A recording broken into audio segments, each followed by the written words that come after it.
Hello? Hello? I'd like to check in. Anybody here? Anybody there? Hello? Play me? Okay. I'm sorry for our absence, but we will not be able to check you in as we are all outstanding in line to get our new very expensive iPhones. Wish us luck. Wow, now that's dedication, but why get a new iPhone when it doesn't even play the game Snake like my sweet Jitterbug phone designed for senior citizens does? Do you live, eat, and sleep the hotel industry? Looking to brush up on your game? You've come to the right place. Welcome to No Vacancy, the hospitality industry's #1 podcast with your host, Glenn Hausman.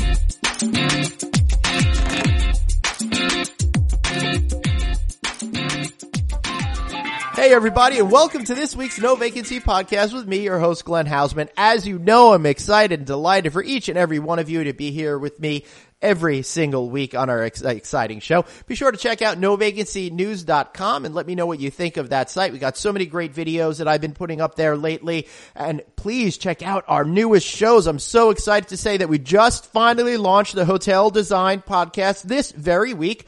And if you have been checking in with Anthony and Glenn, my amazing twice weekly podcast with Travel Channel superstar Anthony Melchiori from Hotel Impossible, you're missing out. So before we get to today's guest, I did want to say that this show is brought to you in part by Duetto, the revenue strategy technology platform thousands of hotels are using to make more money. Check them out right now at getrevenueresults.com. That's getrevenueresults.com, because you're going to want to watch this great video on how hotel management teams can collaborate and make more money together. It's about a team of people lost in the past way of doing things. They haven't had the right technology, but once they commit to a revenue optimization strategy, well, everything is going to change in ways that they never imagined. Be sure to listen to our ad at the halftime break with Red Roof and all that stuff. And if you haven't checked out the first 8 episodes of our Hotel Tech podcast, well, I don't even know what to tell you, because those shows are great. So check up on all of our great shows that we have out there. I can't believe we're doing so many different shows right now, so many different series right now.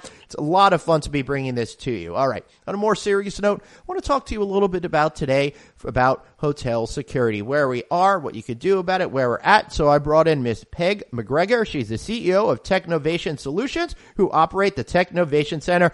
Peg, thank you so much for standing by while they did all that show open. How are you today?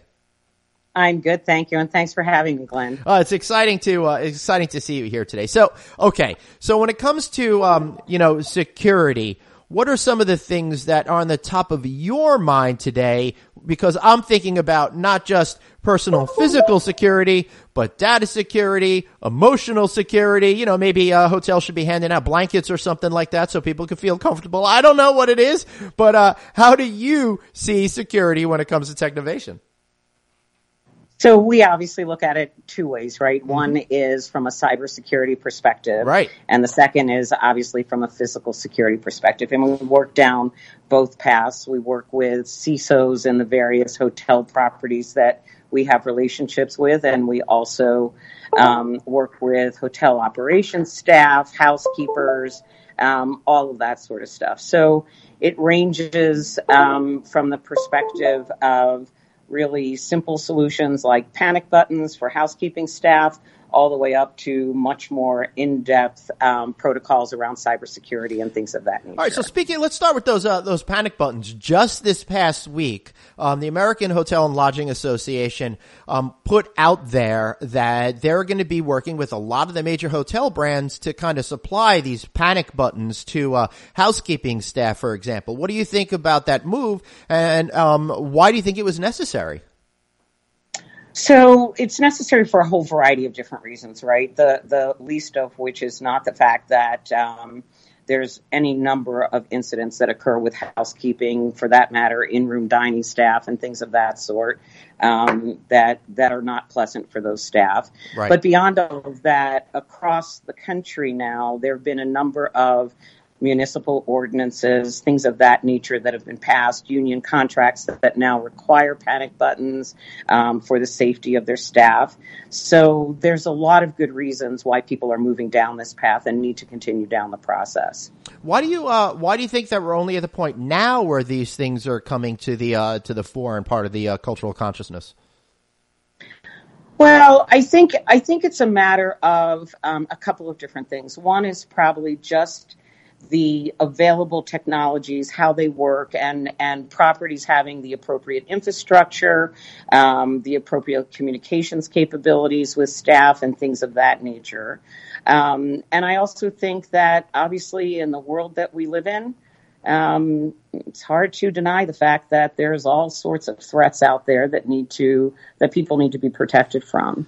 So I think it's kind of a conglomeration of different issues that are bringing this to the table now. Yeah, that makes a lot of sense to me. And I do think by shining a light with the Me Too movement, for example, I think has a part of that. We're starting to become more cognizant of what people go through on a day-to-day basis and trying to be a little bit more open to helping them, I think, as well. One of the interesting things about physical security is that there seems to be a much more pressing need for physical security now, even though crime has continued to go down for several decades. Is that because of cultural shifts? Is it because folks like you are helping hotels and other organizations with security? Is it a mix of things, or what's really happening out there with the state of the need for security today? Well, notwithstanding the crime statistics, I think there's just a lot of different things affecting it, right? So one is the simple fact that hotel executives are looking at it and they feel that a significant part of their responsibility is to ensure that their staff are safe, their staff are secure, their staff have mechanisms to bring security teams or EMTs, whatever the case may be, to the table really quickly when they have a need. So I think it's a combination of things, along with obviously some of the ordinances that are being passed, and just generally, sadly, all the things that happen in the world today. Right, and it's one of those things that you really need to have that security in place. But can you really stop something from happening? I think about this kind of issue all the time, and I don't, mean to be a negative Nelly, but let's take the airports, for example, right? The TSA has to be there, but a lot of times, can they really stop an incident from happening if somebody is hell-bent on causing an incident? In all likelihood, they maybe can't. Right. There are certain incidents that you just aren't going to prevent from happening, but there's a number of different things that you can do. For example, with TSA, there's a number of our partners are working with them on facial recognition right now. That's going to be pretty cool. Those systems not only recognize a person, but also tap into various criminal, Homeland Security, Interpol databases to really notice and attack a threat the moment that person is noticed on-prem. So there's a lot of things that you can do to help mitigate and ameliorate the problem, which is not to say that you're going to wipe it out altogether. Right. I mean, you just can't just wipe out these things altogether. So what, Peg, should hoteliers be thinking about to ensure that their staff and their guests have as safe of an experience as possible? So I think a number of different things, right? For hoteliers, remember, it's the hospitality industry. That's so right. The key component here is we don't want to ruin guest experience. So if you had a TSA-like environment where you're going through metal detectors and all of that kind of stuff, you can imagine not only do check-in lines get absurdly long, but more importantly, it's just not a pleasant, comfortable guest experience. And there's a number of different things that can happen without really doing that destruction around guest experience. So again, we're looking at products that allow us to do facial recognition on check-in to make sure that the person who's checking in at a kiosk, for example, actually belongs to the government-issued ID, whether that's a passport, a military ID, a driver's license, and they actually belong together, and they actually have a reservation, etc. There are other products that we have that actually do geo-mapping, geo-fencing, things of that nature, so that you're not only noticing what guests are doing, but you may notice that somebody who shouldn't be in a particular area has somehow wandered into that area. It sends notifications. So it just provides a better level of oversight and control on and around the premise, which is a really good thing. Yeah. I also like the word geofencing. I think that's you do? Yeah. I think that's pretty cool over there. So, that's fascinating, to me, because it really is trying to find that right balance of keeping that hospitality in the hospitality industry while making sure everybody is safe. Obviously, I don't think, in my opinion, that there are any clear lines of delineation there. How do you figure out what is appropriate and what's not appropriate when working with hotels to create the best security possible in that physical sense? And then we'll get into that cyber stuff in a moment. Well, so I think the bottom line is there's a ton of different factors that affect that, right? So it might be location of a given property. It could be the number of guests streaming through and staff members streaming through a property at any given point in time. Right. It might be activities going on in and around the property that may require heightened security for a variety of different reasons. So it's really about getting a good understanding and providing at least a trend line of choice, if you will, to the properties to build into their security protocols and decide when they layer on additional services, additional capabilities, and things of that nature.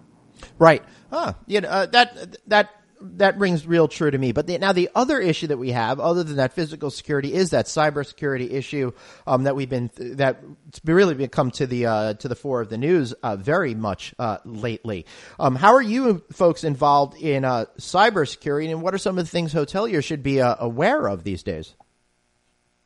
Well, so we do, cybersecurity is obviously a very challenging and important component of any security protocol that a property would put in place. We work with a number of CISOs in and around the properties that we're dealing with. We don't necessarily recommend the specific products that they use, but we help get them the right highly technical folks who can help them solve specific problems. And so that may be things like, a whole variety of different certifications around their networks, actually setting up so they have folks who are coming in attempting to hack their network so they can decide where they have vulnerabilities and problems and things of that sort. Those are kind of, sort of baseline things that we can help put in place. And then there's a variety of much more sophisticated solutions that we have peripheral involvement with as well.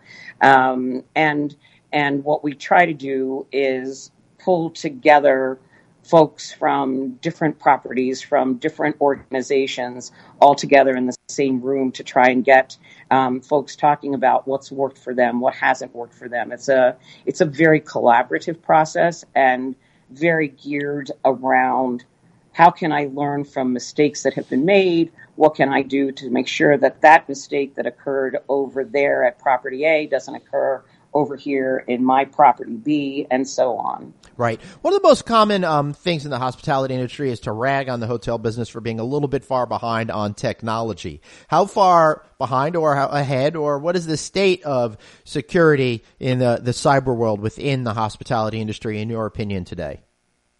So I think it varies from property to property, right? And it varies based on the experiences that individuals have had in the process. I would say that it's moved very quickly over the last 4 to 5 years with some of the hacks that have occurred, whether it was at Home Depot or someplace else. There's a significant amount of focus on it at this point, particularly around things like PCI compliance, PII issues, things of that nature. So it's moving forward aggressively, and we think that the industry generally is making good strides. Does that mean they don't have more to do? Of course, they do. But it's certainly going in the right direction. Yeah. How does the heightened emphasis on utilizing the cloud, for example, change the dynamic of on-premise hotel cybersecurity? Because for me, my novice point of view, I'm thinking as a hotel owner, if I can get all of that stuff off my property, I'm probably in better shape. Well, I'm not sure that it's all about physical location of that stuff. Obviously, physical location has a huge impact. Right.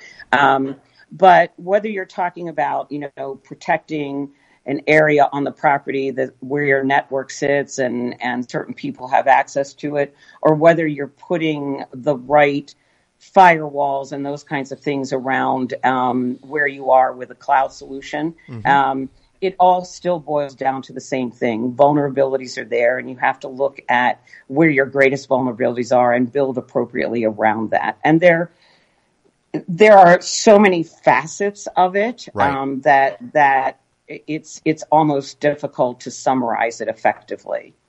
How does things like the emergence of the connected room, for example, change the way that we should be thinking about security in the hospitality environment? And to fill in my audience, the connected room is really the whole idea of unifying all the different systems within the hotel. It adds the heightened personalization, and it really creates a relationship between the guest and the room itself. You could set the preferences, for the temperature controls. You could open the windows. You could set the right channels on the TV, et cetera, et cetera. So, Peg, how do you see all of that changing things?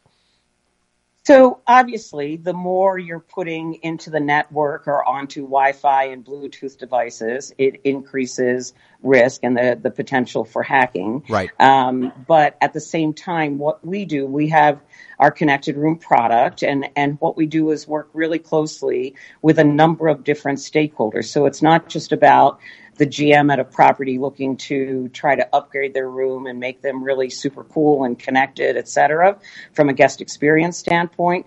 But we work really aggressively with the security teams, with the network teams, with the data architects, et cetera, so that we can tailor the back-end infrastructure to meet their ongoing security requirements to make sure that, by opening up a particular IP address or a port on a network, that we're not actually creating vulnerability. So what can we do as hoteliers to make sure that we're up to speed with all the latest changes that are happening right now in cybersecurity to ensure that all that data and information is safe? So I think a lot of it is dialogue. A lot of it is education. Both from a federal government standpoint, the FBI and the Secret Service and folks like that really do a wonderful job highlighting ransomware that's been recognized, or, for example, different hacks that have occurred, and doing the analysis and the in-depth process of understanding how they occurred and providing information out there. Mm-hmm. So there's no lack of information. And then the next step is to sort of sit down and say, okay, so with these things going on, what is the best way for us to protect our network? So what kinds of services and solutions do we need in place? And unfortunately, because a lot of hotels are working on legacy systems, the next part of that conversation needs to be around, okay, so if we implement X, how is that going to work within the existing infrastructure, within the existing frameworks that we have in the hospitality industry? But at the end of the day, you don't just walk in one day and say, okay, by the end of this year, I want an entire security protocol in place that's going to protect me no matter what. It's a process, and it has to be roadmapped effectively. And then, crisis areas need to be plugged as quickly as possible. How do you keep ahead of those crisis areas? Because I would think that as technology changes, hackers and those trying to do ill will get more sophisticated. They change, and the methodology and the way that they do things constantly changes. So how do you stay ahead of that game to protect your clients? So it's a multifaceted process, I guess, is what I would say. So, we have a number of partners here at Technovation. We deploy all of their services here at the center. It's open and available for hospitality folks to come in and see it. So we're working with companies like, Microsoft and NEC and others who have a variety of different capabilities around cybersecurity, and then also allow us to play into the physical security side of it as well. We do ongoing meetings with them. We understand what their updates are. We understand what's going on, what their next targets of opportunity are because of the way the market or the security issues are changing. And then we maintain ongoing dialogue with, as I suggested, the local CISOs, the local FBI and social and Secret Service entities. We're in those meetings and involved with various presentations and all of that we're doing. So it's largely just, sort of that multifaceted process that we go through. Is there anything that's a newly emerging concern that you don't think is out there yet that we should all be thinking about? So I don't know that anything is particularly newly emerging. I mean, I think it's sometimes it's more where the danger is coming from, right, as opposed to it's something totally new and different and what do we do now kind of thing, right? So I think it's more around those kinds of issues. I think that while the cybersecurity component of this has been working and being upgraded over the last 5 to 8 years as aggressively as possible, the physical security side of it is something that has lagged behind. It's for a variety of different reasons that we've discussed already.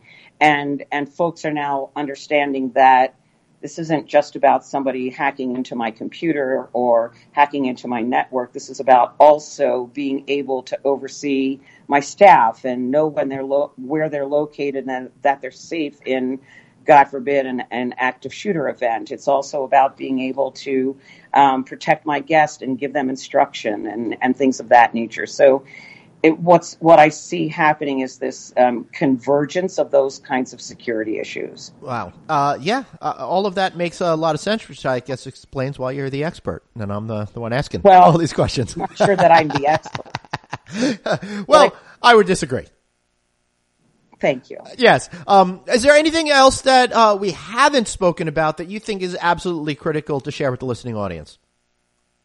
No, I mean, I guess I would say on the physical security side, which tends to be really challenging in the hospitality world because of guest experience and all of that, there are some really interesting, unique products that are coming into play now that allow a lot of really good surveillance over things as simple as, for example, being able to tell that somebody is walking into an elevator and they have a belt on that has all sorts of powders associated with it. So it's not just about doing things like being able to detect a gun.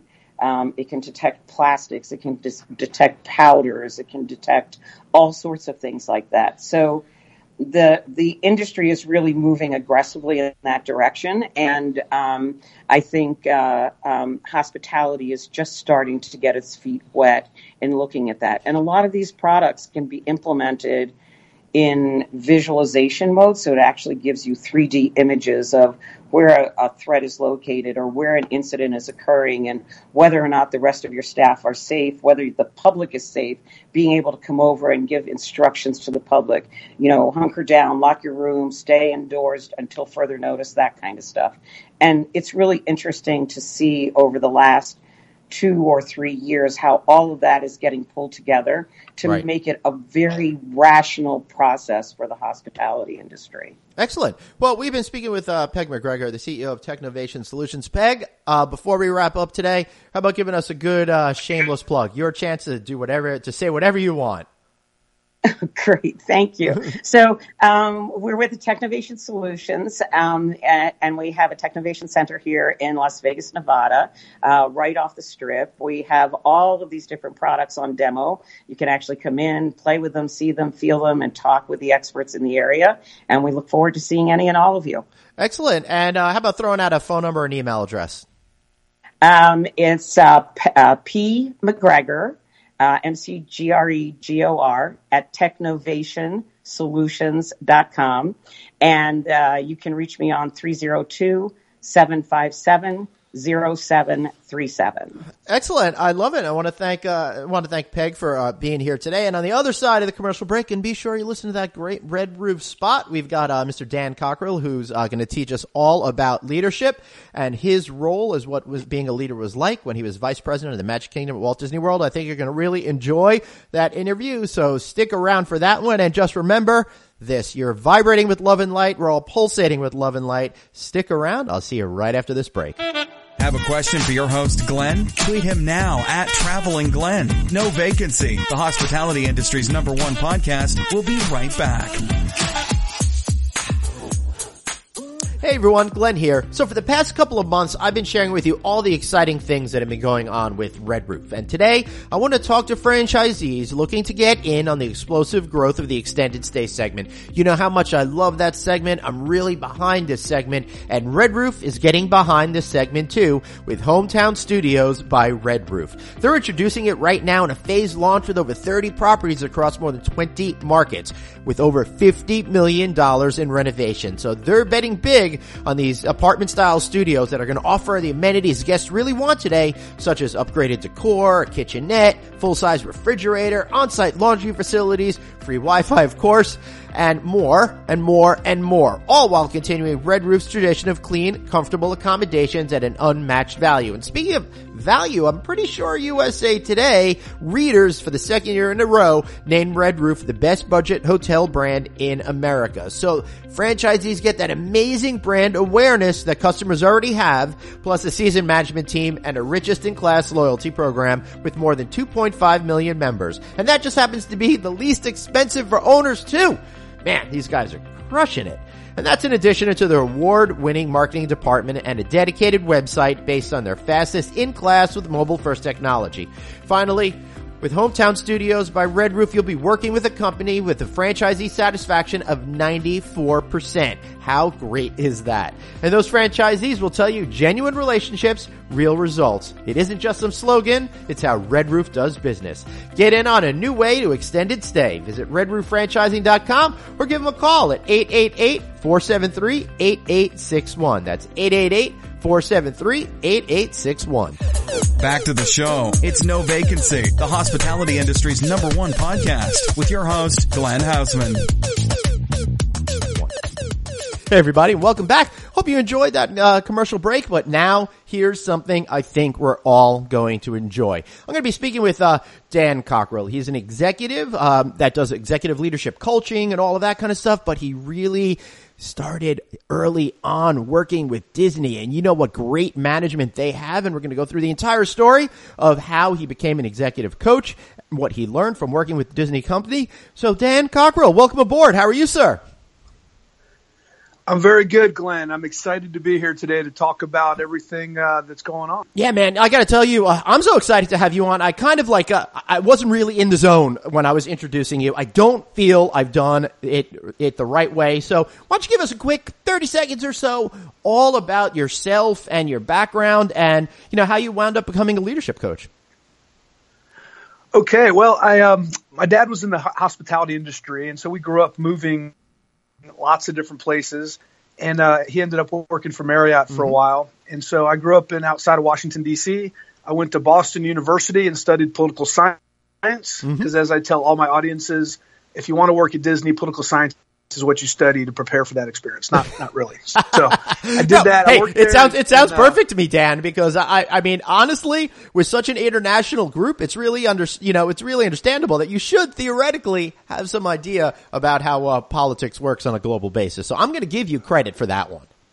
I appreciate that. In hindsight, I'm thinking I should have taken psychology, because I think now that's like the biggest thing you need to understand when you're running a business is psychology, dealing with people. Yeah. But I worked at Disney in college for a summer. There's about 6,000 college students that work there on a rotating basis, and they provide housing and transportation and great resume builders. So I worked at the Contemporary Hotel at the front desk for a summer. So cool. And then when I graduated a couple of years later, I didn't know what my plan was going to be. I didn't know what I wanted to do, and my dad had joined Disney by that time, and he said, "Well, look, use my connection.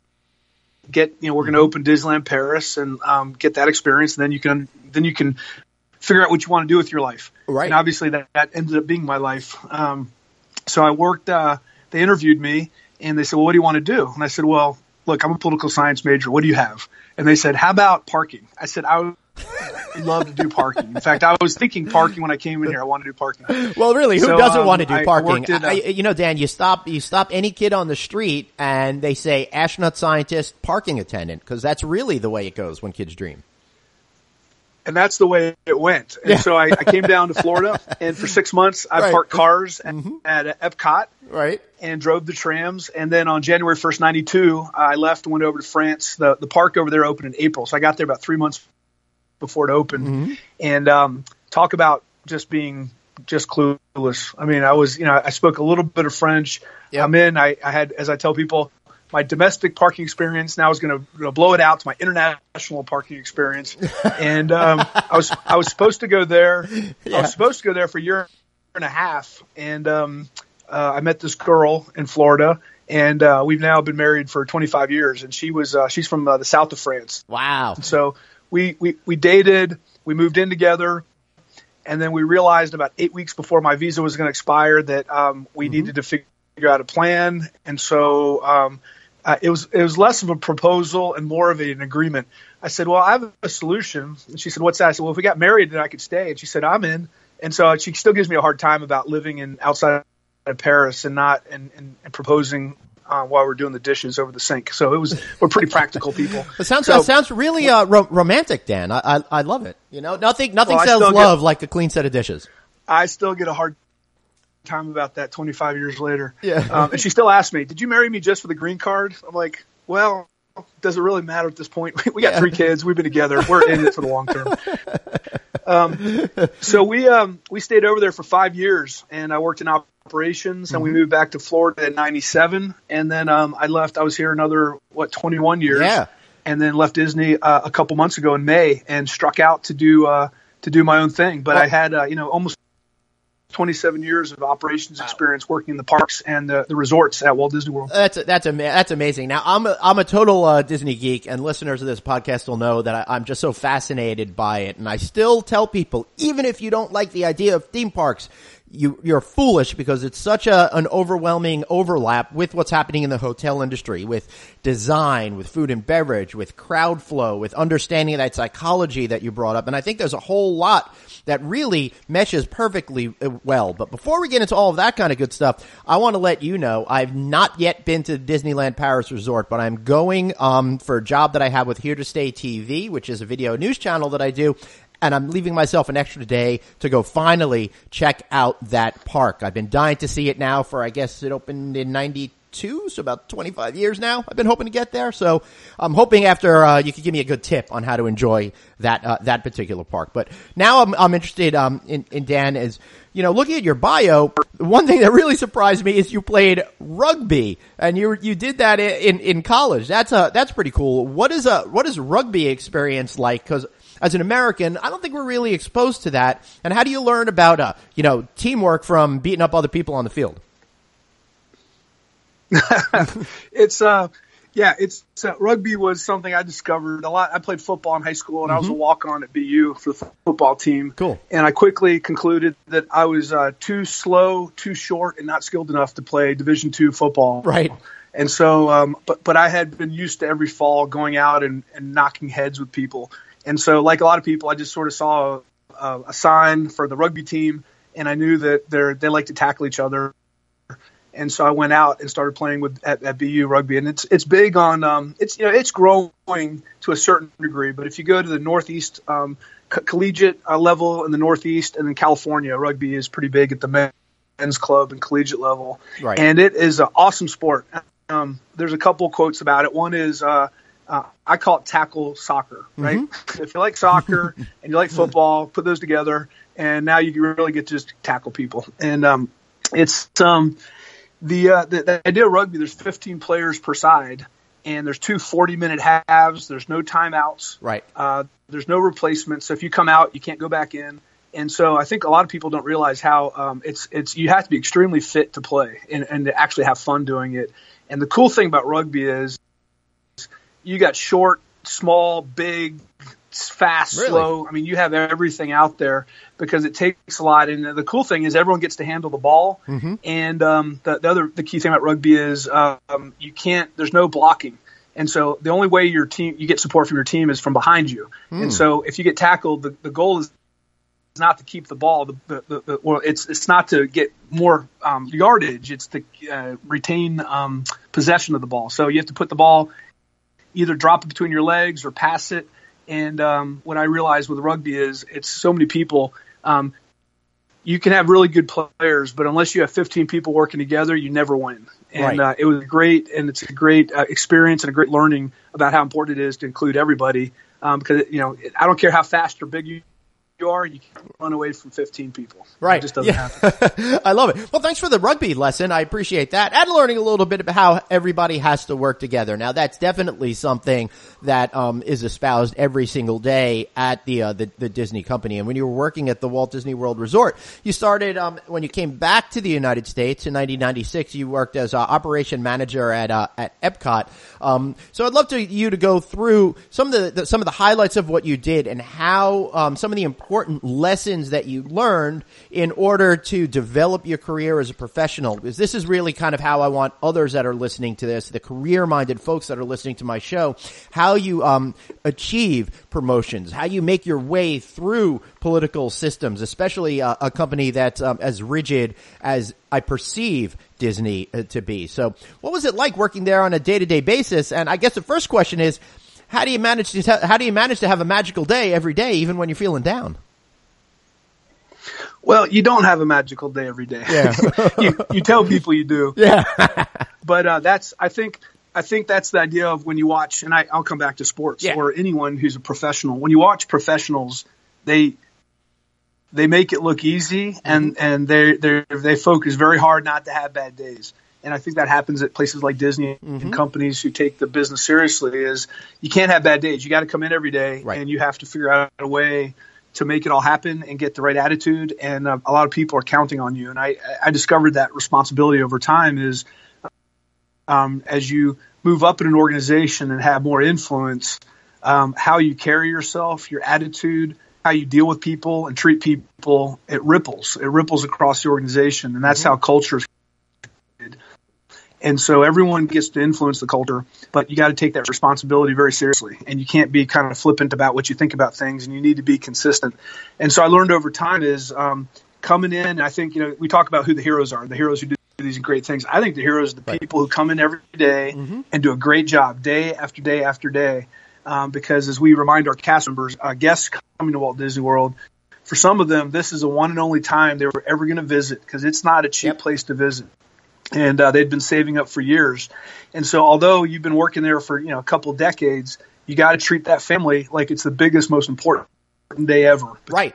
And for them it is. Yeah, because Dan, you have to not make it a job. Right, because you're dealing with, I think you led into it perfectly, because it's not like going to just an amusement park or getting in the car and packing up your family for a traditional trip. This is something that's such an inculcated part of so many families' lives that they are saving for this for years, and they want everything to be absolutely perfect. So you have to have staff folks that are there on hand to make sure that they're able to create that sense of that magical experience that they're looking for, no matter what their moods are. But how do you find thousands and thousands and thousands, and I'll say and thousands more cast members that are so happy to be there and really seem to have that full spirit of hospitality within them? Because I'll tell you, Dan, when I've been there, anytime I had any sort of problem whatsoever, I got big smiles and solutions right away. And that's not something that I see everywhere I go. Well, it's funny. You hit on something that we consider actually the most important thing about the success of the organization, and that is selecting the right people to work there, selecting the talent. And when you asked earlier about, if you want me to give advice to people on how to maybe move up in their organizations, get promoted, you got to make sure that what you do well and what you're excellent at aligns with the job you're in and aligns with the company you're working for. Because you just can't pull someone out of a company and put them in a different company and expect them to be just as good. At Disney, we value collaboration and we value teamwork. And some people don't like to work that way. And it doesn't mean they're bad people. But it just means that if you don't like to collaborate, there's lots of great jobs out there. You don't have to collaborate. You can be an individual star, but that's not going to work at Disney. So I tell people they really need to evaluate what they're excellent at, what their talent is, and do they get to do that every day? And for me, it boiled down to what I discovered over time that I'm excellent at is spending time with people, connecting with people, communicating with people. And so I started to use that as my measurement for success. And so every moment I spent in my office by myself doing emails or doing anything that was administrative in nature for me was lost time. It doesn't mean I didn't have to do it. I still had to make the administrative wheels turn. But I realized if I wasn't spending time with people, I wasn't getting my energy. I'm not very, in order for me to be creative, I have to be with other people. I get energy from other people. Yep. And that's where I kind of focus my attention. And so it's the same thing we hire. When we hire cast members at Disney, we're looking for extroverts. We're looking for people who enjoy service. I know these are all basic questions, but you really need to understand, do you like helping people? Do you enjoy making people happy? Well, not everyone likes doing that. Right. Once again, it's not a bad thing, but if you're in a place where you do that, you better have people that like doing that. Yeah, absolutely. And it is important to underscore all of these points now because as society has shifted from a manufacturing society more towards a service economy, and as 1 in 8 jobs are directly or indirectly related to travel here in the United States, it's more critical than ever to understand how to get those right people to fit in. Plus, the pool of people is not necessarily growing while the hospitality offerings are growing by leaps and bounds here in the United States. So it's harder to find those right people. So focusing in on the right personalities makes a lot of sense. You know, Dan, I love what you said about getting out there and not being behind the desk. And you were a rooms manager at the All-Star Movies Resort, and then general manager at the Disney's Wilderness Lodge, and then general manager at the All-Star Resort. What was your philosophy as a general manager, and how did you make sure that not just guests were happy, but the staff that you were working with was happy and making sure that they were delivering dreams every day? Yeah, well, it is about being present. And I've talked to some people recently about this importance of being accessible and approachable as a leader. And I think where people struggle doing that is they don't realize the value necessarily, and also we always look for activities that are scalable. If I can do that, how do I be more efficient and automate it? And the thing is, by going out, interacting people individually, and creating relationships and creating those moments with people, you can't scale that. It's just pure time. You just got to find the time. So at the resort, I made an effort, and every job I've been in, I've made a concerted, intentful effort to be out in the area. And I would schedule it that way. My assistant would schedule time on my calendar that would say, walk the resort, walk the park. Every week I was doing room inspections. And I'd go out and at the All-Star Resort, you have almost 6,000 rooms. Right. So when I learned about statistics and how to think about that, what I told my team was, look, I just want to be clear with everyone. If I come out and inspect rooms in one of the 3 resorts, whether I find clean rooms or dirty rooms or good rooms or bad rooms, this is not the system we're using to find out if we are doing a good job here, because the 10 or 20 rooms I'm going to look at is not statistically significant about all the rooms here. Yeah. We're going to hear from our guests whether we have clean rooms or not. I need to get out there because I need to talk to the housekeepers, and I need to show everyone that clean rooms is important to me. And by inspecting these rooms, I'm sending that message to everybody. And it's as simple as that just by showing up, you respect people, you take an interest in them, and you show them that their job is important. And the funny thing is, I learned quickly at the All-Star was I thought maybe the housekeepers would be, when the general manager shows up, that can't be a good thing. And they would kind of not be really excited about me being there. The great housekeepers, they'd be on their balconies. Hey, come up and look at my rooms. I mean, the sense of pride they had and what they did. And that was a great sign we hired the right people, because they loved cleaning rooms. And ironically, at casting, when we talk to housekeeping candidates about what they do on their weekends and on their off time, guess what they do? They clean. Oh, Bob. They have a personal issue with cleanliness. Yeah. Yeah. And that's what they get. That's what they love. So Dan, I think the lesson I'm taking away with this is hire people with OCD. Is that right? That is a nice mild form of that is always a good thing. Right. I love that. So what do you learn as a general manager in resorts? And then I want to hear how that contrasts with other aspects of your career path. When you go out there and you speak to the customers, the folks that are going to be enjoying your facilities on an everyday basis. I guess it's really important to be out there connecting with those people. And I say in the future it's going to be more important than ever, especially as more automation comes into the traditional hospitality industry. Well, it's funny. When I went out, I'd talk to guests, but I didn't focus on talking to guests because I knew, I'm one person, right, and I can only talk to so many people. So I did the formula. I did the math. I said, okay, I can go talk to 100 guests in a few hours, or I can talk to maybe 50 cast members who are each going to talk to 100 guests. And so where I focused most of my time was on the employees, and I wanted to hear from them. What do the guests want? We're not providing them. What do you need to do your job better? What's not working right now? What are the barriers you have that is not making you able to do your job or deliver service? Are you empowered enough? Are we giving you enough decision-making ability? And if I could enable the cast members, then they could go out and create these great experiences. So I think sometimes we try to shortcut that and we go out and talk directly to the guest. And it's important to understand their point of view. And we have surveys and we get feedback and guest letters, and we're always keeping them in mind. But at the end of the day, it's not my interaction with the guests that creates value. It's the thousands of cast members' interactions. And so if I can put that at the top of my priority list about enabling my team to be able to handle guests and create magical moments and create a great experience, then I'm doing my job. And so I would say I was more the guide, and the more I could be in the background to help our cast members deliver the service, the better job I was doing. Huh. That's fascinating. Did you learn anything in particular from, speaking to the cast members that really helped make a difference in the hotels and resorts at the Walt Disney World Resort? Oh, every day. Yeah. So I made a point to go down to the cafeteria, and I wouldn't take an entourage. I'd go by myself. I'd get my tray. I'd find a cast. I'd sit down. We'd start chatting. And, the first time I did it, everyone was freaked out. Yeah. Why is the executive of the hotel sitting with us? And then after a while, people realized I didn't come with an agenda. I just wanted to talk and find out what was going on. And they will tell you things you would never find out through your leadership team, and things you wouldn't necessarily ever figure out. And you spend time with them. And I would always say, well, I don't have time to go down there and have lunch today, but I'd end up doing it. I'd come back with a list of 10 things to kind of follow up on. Things as simple as, there's a budget hold and we're not allowed to buy new vacuum cleaners, and our vacuums aren't working very well. And I'm like, well, I didn't know about that, and I'm running the hotel. So who gave that? Who said that we should be doing that? And I'd go ask some questions.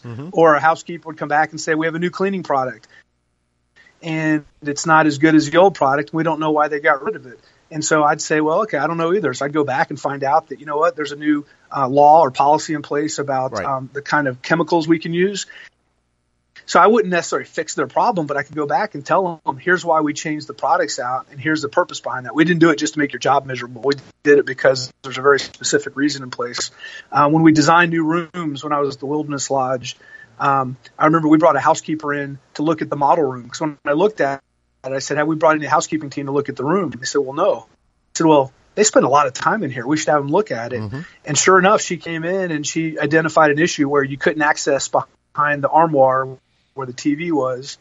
And she said, well, look, a lot of guests put their phone and wallet on top of the TV. It falls behind. So if we can't get back there, how are we going to access it to get their stuff out? And we said, there you go. This was worth the 5 minutes we took to talk to you. So I just think we take a lot of things for granted, and we don't, we get caught up in the big ideas and where we paid our dues and we don't need to talk to our frontline people. They are everything. They make everything work. They make everything run. And if they don't have what they need, and they don't have the right attitude, and they don't understand what's happening, we're losing a lot of value. Right. And let me just switch that around for anybody that's listening. Let your team make you the hero. The more that you communicate and talk with them, the better you're going to be able to do at your job and your role, running a hotel or owning a portfolio of hotels or whatever that might be. Right, Dan? Absolutely. And you have to get rid of your ego, because it stings. When you go out and you say to people, I want to know what's going on. I want to know how you're feeling. And they tell you, and you go back to your office, and you're thinking, we're failing. I mean, this is miserable. How can how can we not be doing this right? But whether you're doing it right or not is not going to change whether you know about it or not. Now you know, and now you can take action on it. So you just got to be able to put your ego aside and open up. And when people give you bad news about what's happening, you have to temper that, accept it, thank them for that, reward them for that. Because the more you reward that, the more they're going to tell you about what's happening. And all these little things that are broken are going to start rising to the top because people are going to start seeing someone cares about what's happening. So, Dan, my wife will be the first one to tell everyone that I could be a big baby, and I bet ego has something to do with that. And you said you got to put it aside. Any tips on how to actually do that as opposed to just letting it affect you? Because stuff will roll off my back, but I'm deeply affected by it for a little bit, and I'd love to be able to not take things as personal as I tend to and understand that it's just the course of business. Yeah, well, I think having an ego that's not a problem. That's not a bad thing. I think it gives us confidence. Right. It gives us a way to to have the confidence and to deal with things. And we take a certain pride in what we do. But the reality is, in the service industry or any other industry, you got to ask yourself, why do I have an ego? Right. I'm just like anyone else here. I'm working on a team. We together are supposed to make this come together. So if you naturally don't have trouble getting rid of that, you can be very intellectual about it, and you can kind of do the formula and say, look, if I can be less important in my organization, in my own mind, and reward everyone else for doing their job, I'm going to get better results. Because when I was at Magic Kingdom, I could have an ego and I could have a great office and I could filter everyone and only get good news. But the reality is, outside my door, there's 12,000 cast members serving millions of guests. And however that interaction happens is going to show up on all the reports that I'm held accountable for. Wow. So if nothing else, you better recognize that the people on the front line and what they're doing is directly impacting your success. And that's a fact. And when I worked at the All-Star right after 9/11, we had we were being very careful, and we had the whole anthrax scare, right? So any powder that was anywhere, powdered sugar, anything was an issue. Well, we had a guest had left. There's the sports team, a lacrosse team, checked into the hotel, right? And they found in one of the drawers a bag of powder. And so that situation started to ramp up quickly, and we were able to mitigate it. It turned out to be tied to detergent.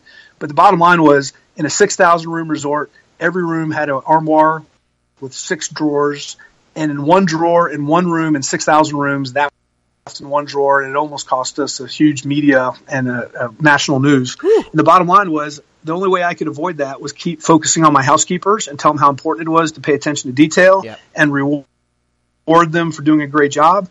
Because at the end of the day, I can't, as a general manager, I can't go look in every drawer of the hotel every night to make sure that's not in there, right? Right? So you got to really be able to let go and understand that your team is really who your success is. That's interesting. As we're talking, you make a good point that you've got this lens of scrutiny that's on Disney cast members and executives at all times that isn't necessarily the same at the XYZ Select Service Hotel in whatever city you're talking about, because it's such a well-known brand and millions and millions and millions of people visit the resort every year. Did that add extra pressure to you, or was it just kind of the part of doing business? Well, I think working for a big company like Disney, obviously the microscope is constantly there, and whenever anyone can put the word Disney in any news, it's bigger news. But I think as I've developed my leadership style and I've matured over time, it's personal for me now. I have a personal commitment, and I think people sometimes say, "Well, I work in a hotel that's not as well known, so I don't have to do as good a job." I think excellence is a personal decision. And you're going to decide whether you want to be excellent or not. And I don't think you need to measure the brand of your company or what you're doing. If you're going to do that well, you're going to be excellent with your family. You're going to be excellent in your personal life, and you're going to have an excellent career. And you're going to hold yourself to a certain standard. Right. And if you do that, I think you have a lot more fun. People respect you a lot more, and it's and life is a lot better if you can hold yourself at that level of accountability. Yeah, that makes sense, and I bet things are just a little bit easier in the long run for you because you're able to acknowledge when you're not performing up to standards. You're able to celebrate when you're going beyond and above everything that you need to. And I think it really sets things right. But Dan, before I hear a little bit about how you were a professional how you're a professional speaker and you've been speaking in front of, massive groups all over the world like USAA Bank, General Motors, U.S. State Department, the Army, blah, blah, blah. I could go on and on. I got to know what it was like being vice president of Magic Kingdom Park, which I know Disney doesn't release numbers, but I understand it gets 17 or so million guests a year. What a mind-blowing experience that must be to be in charge of something so iconic to Americana. Yeah, it was, I'd go in every day and park my car, and, the first thing I see when I drive in is the castle. And there wasn't a day went by I came in and just said, wow, I get to work here. Yeah. I get to be here every day. So and cool.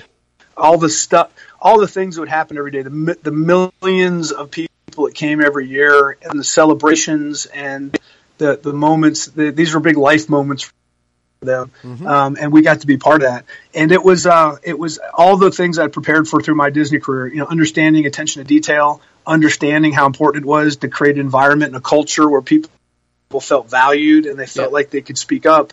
And certainly the Magic Kingdom tested me and really tested the fact that there's two big things I learned at Magic Kingdom. One is, you control nothing and you influence everything. Wow. So this idea of you really have to let go and trust that the people you've hired to work there are going to do the right thing, because there aren't enough hours in the day to check everything you need to check. And so you really need to lead with your immediate team and make sure that they understand what your expectations are. And that has to trickle down to the frontline cast. They need to hear from you. And, I guess the second thing along was knowing that, we're going to do the best we can, that everything goes perfect every day, but we better be prepared when things don't go right, because it's a numbers game. And there's 1 out of a million or 1 out of 200 million, 500 million. Eventually, whatever it is going to happen. And so you need to be prepared for that. And so you need to prepare and try to reach perfection. And when you don't hit perfection, make sure you know what the plan is, and people are empowered to make quick decisions to fix whatever went wrong.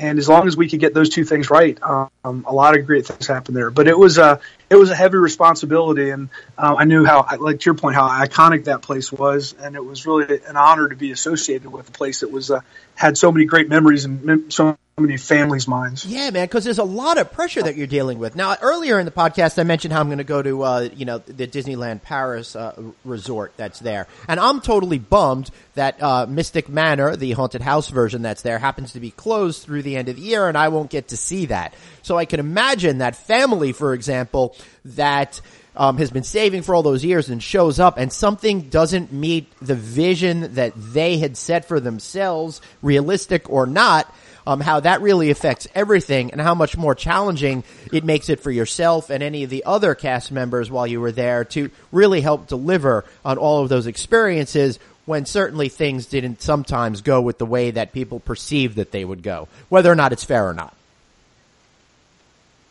Yeah, the expectations go up and up and up. And I think sometimes at Disney we complain, why do people expect so much? And we're like, hey, we created this. We created the expectation. When you look at our marketing and the stories we've generated, we have created it. And so it's all relative, right? It's what people's expectations are. And if their expectations are at level A and we deliver above that, then we've exceeded. The thing is, every time you come, your expectations go up more and more and more. And so we have to get better. The more our guests come, we got to get better at what we do.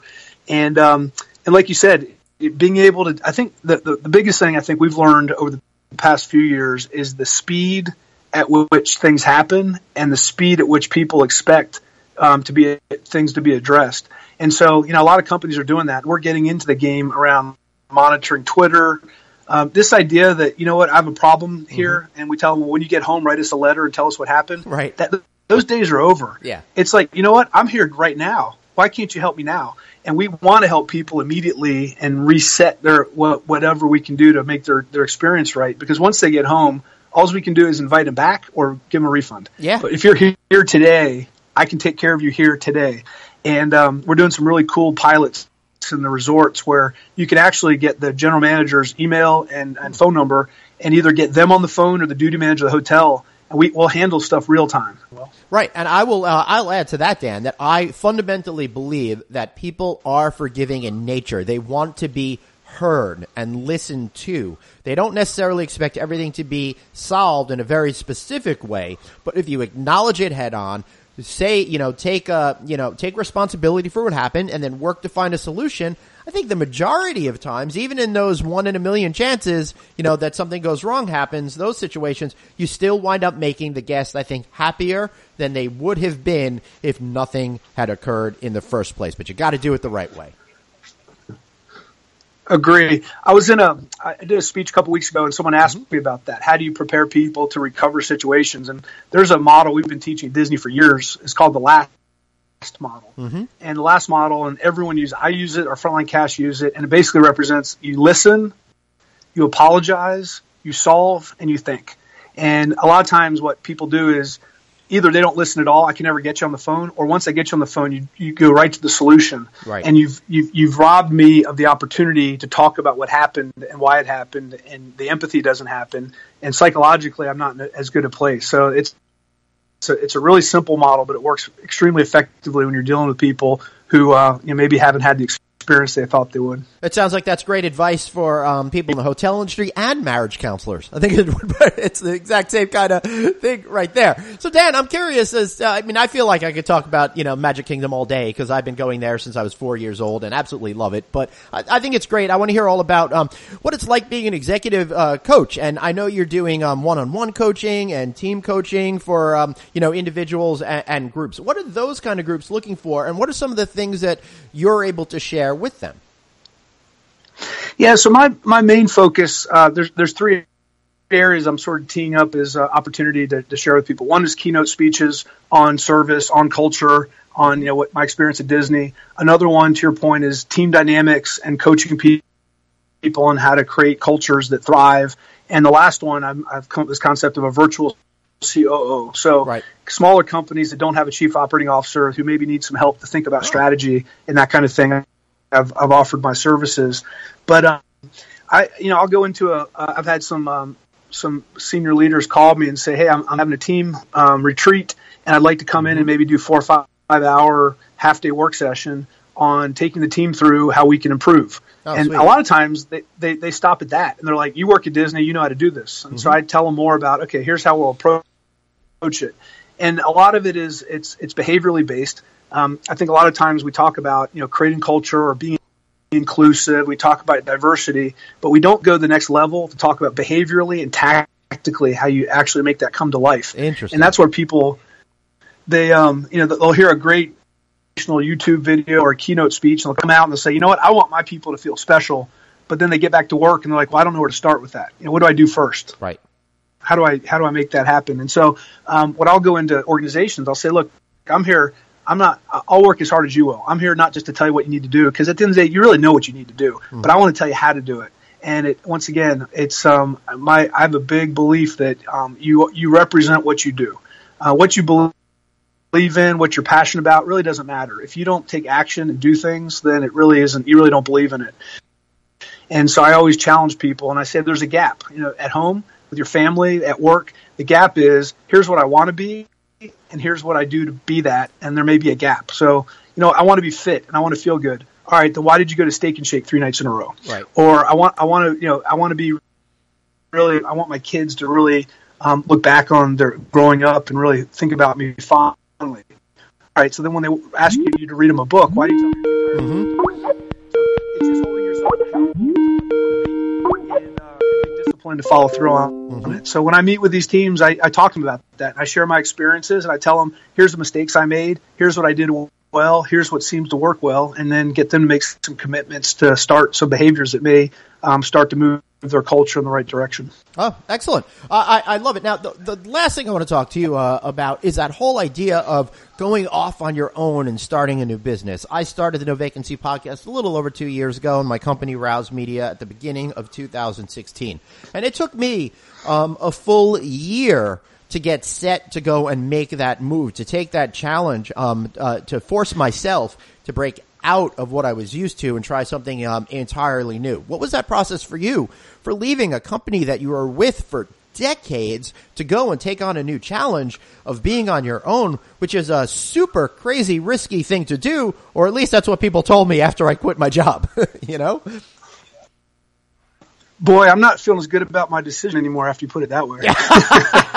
Well, it was one of those things, seriously though, Dan, like if I really thought about it negatively ahead of time, I probably wouldn't have done it, but I was able to compartmentalize that kind of stuff. And then after I quit, everyone's like, whoa, that was so ballsy. I can't believe you did that, you know? So I'm glad I didn't listen. I'm glad I did it. But how did you get to the other side and make that huge, colossal change in your life where everything is guaranteed when it comes to your salary and your job to nothing is guaranteed?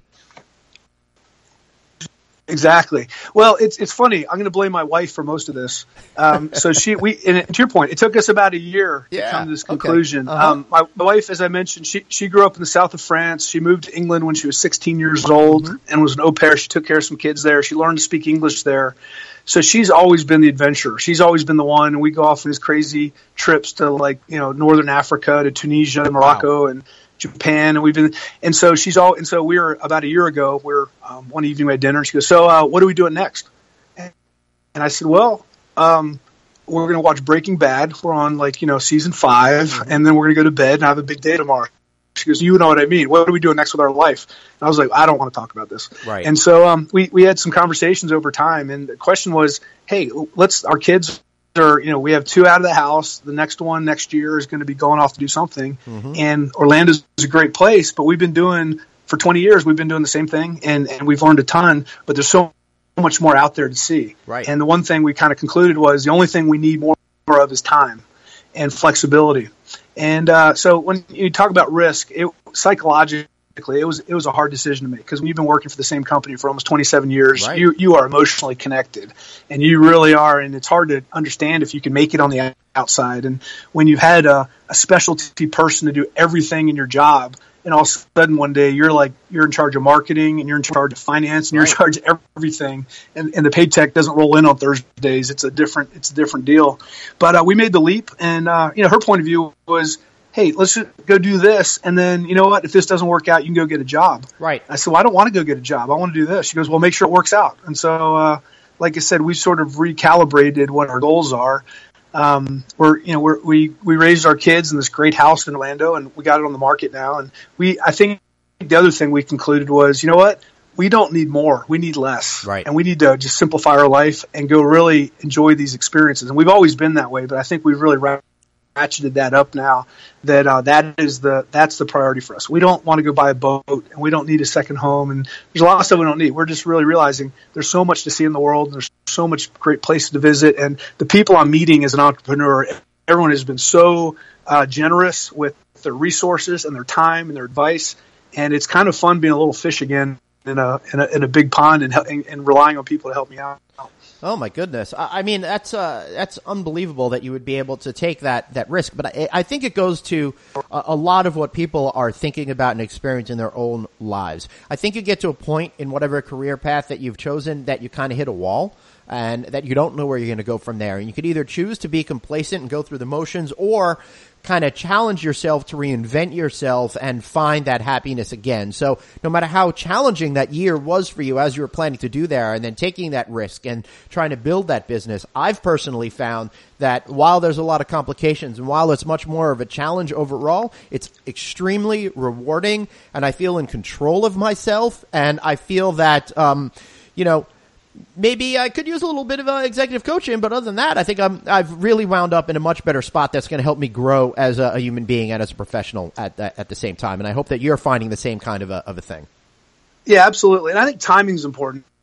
Mm-hmm. 5 years ago, there's no way I would have done this. We had, all 3 kids were getting ready to go to college, right. And we're like, all right, we got to help. We saved up some money for tuition, and we don't want to disrupt what's going on with them. So, thinking about it, preparing for it, and doing it are certainly different areas, and everyone's going to look at this and do things differently. But we did conclude at the end of our lives, really all you have are the experiences you had, right? Right. It's all the stuff you have is, and once again, I tell people, look, money's a great thing. Money allows you to do lots of different things, but you got to make sure that, and as I get older, money solves less and less issues. Right. It's not going to change when my kids move out. It's not going to change how they make decisions about their lives, and it's not going to really help me with my health unless I have good health insurance. But it comes down to some of the things that are just sort of, I guess, invaluable, and it's a whole nother adventure. So to your point, the world's a big place, and I I'll also say nothing's guaranteed. I don't care how big a company you're in. We've seen that happen.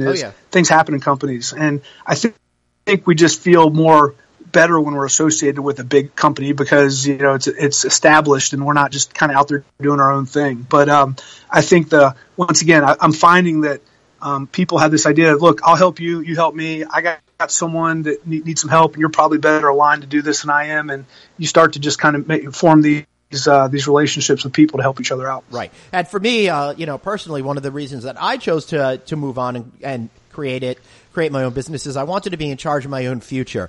I got very concerned as I started entering my 40s, and Dan, we're about the same age, that when I was going to start getting closer to 50 and past 50, well, there'd be someone, half my age and twice as good looking, that'll work at a third the price. And I didn't want to, set myself up for my future being determined by somebody else. And I thought it was important to take control of it now when I still had a chance, when people, before ageism set in and people stopped taking me seriously.